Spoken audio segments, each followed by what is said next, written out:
Good morning. So I'm going to show you an alternative method of how to take cuttings from roses. In previous videos, I've showed you how to take cuttings and putting them in a type of porous medium such as sawdust.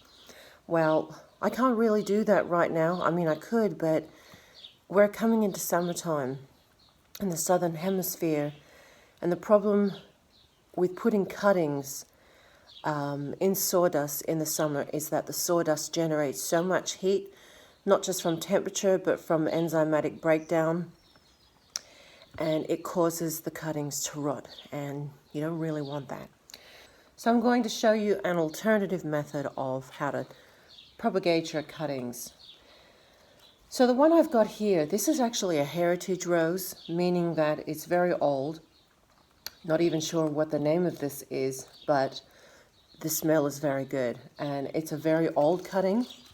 You can see the leaves are even dry, and you can get, a good 3 cuttings from these. So what do? So all you do, first of all, grab your little snips, and I know a lot of people tend to leave the top leaves on. There's no point with this cutting because it's old, and I've had this in water, but you can see that it's perhaps gone a little bit wrinkly. If this is the case, usually you would keep this in a bucket of water overnight, and this will replenish the cutting. But for example purposes, I'm going to show you this is what I do. So cutting off all the leaves, and you can either take the thorns off or leave them on. Another way to tell, because a lot of people get confused when they do a lot of cuttings, which is the top part, especially when the stem is the same width on either end. A good way to tell which is the top of your cutting is you'll notice that the thorns always point down. If you can see, thorns will always point down, so you will know then when they point down, your cutting is in the correct position. Or, if you go a step further, you can take them off, and let's just say you have the same scenario, you can't tell the top from the bottom. You always check if it's got buds, the buds will be always pointing up. So that's another way.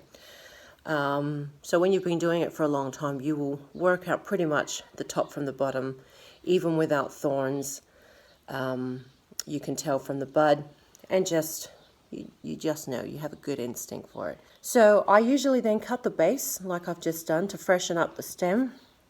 You do not have to do this next part, but I do, just to give it a good chance. I get a rooting hormone. This is a powder. You can get a gel.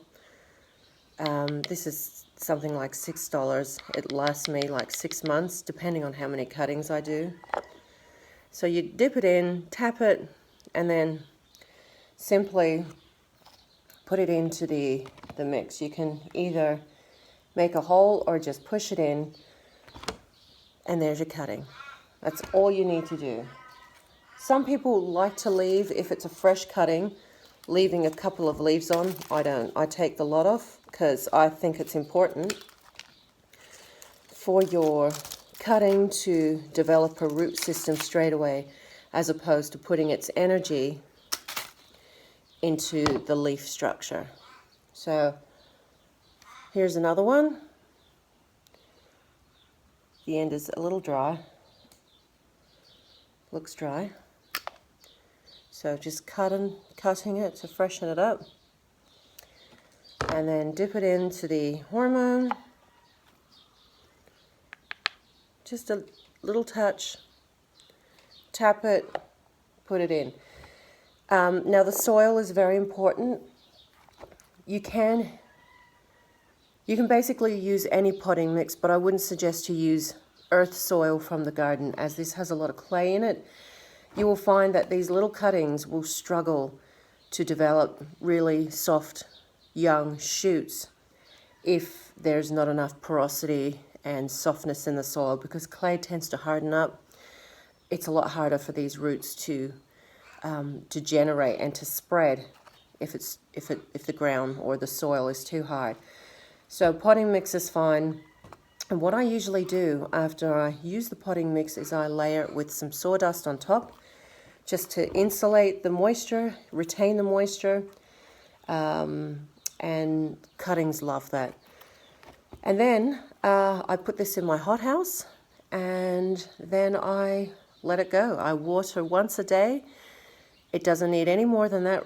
Roses are a very hardy species, and they will do quite well with just one watering a day in a semi-shaded area.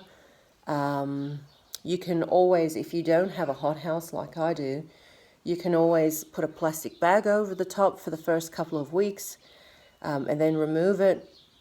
It's up to you. You have to gauge it, but they usually like a semi-humid environment to germinate and to grow some roots, or at least in the first initial stages, these will callus. You'll get a nice, beautiful, thick callus on the end. And once you have your callus, what I would usually do if I'm using sawdust to propagate, once I see a callus, I will then put that in the ground. I do not wait for the roots, because there is a risk of, if you leave your cutting in the sawdust when it has roots, when you go to put it in the ground, you can break those roots off, and you don't want to do that. So as soon as I see a callus after about 3 to 4 weeks in the sawdust, I will then put this in the ground. But because I'm going into summer, I have a bunch of cuttings in my hothouse, which I'll show you. And basically, I will just leave them in there. And you've got to expect that some will most likely die, just because they will, depending on how thick or thin they are, depending on their temperament, depending on the cultivar. There are so many factors involved. So, you know, like you have to expect that not all will survive. So once you do start to see some growth, you just continually water. You know, after doing it every day, it could be once every 2 days. So long as it's a warm, temperate, nice environment, such as a hothouse, and it doesn't get too hot. Even if it does get hot in your hothouse, all of my cuttings are on the ground. They're not up, because obviously heat rises, and you want to keep these somewhat cool. Even though roses themselves can tolerate heat, cuttings need a more temperate, milder environment, something not so hot. So there you have it. This is a easy potting mix. This is $4.50 from my local store. You don't have to use a, expensive variety. Any will do, so long as it's porous and loose. That can allow the root structure to develop. And that's it. So there you have it. 2 little cuttings. Enjoy. So these roses are cuttings that were put in early winter. So I think like May. And here's some rose cuttings that are a week old in my hothouse. These are a week old. You can see there's some tiny little shoots coming out.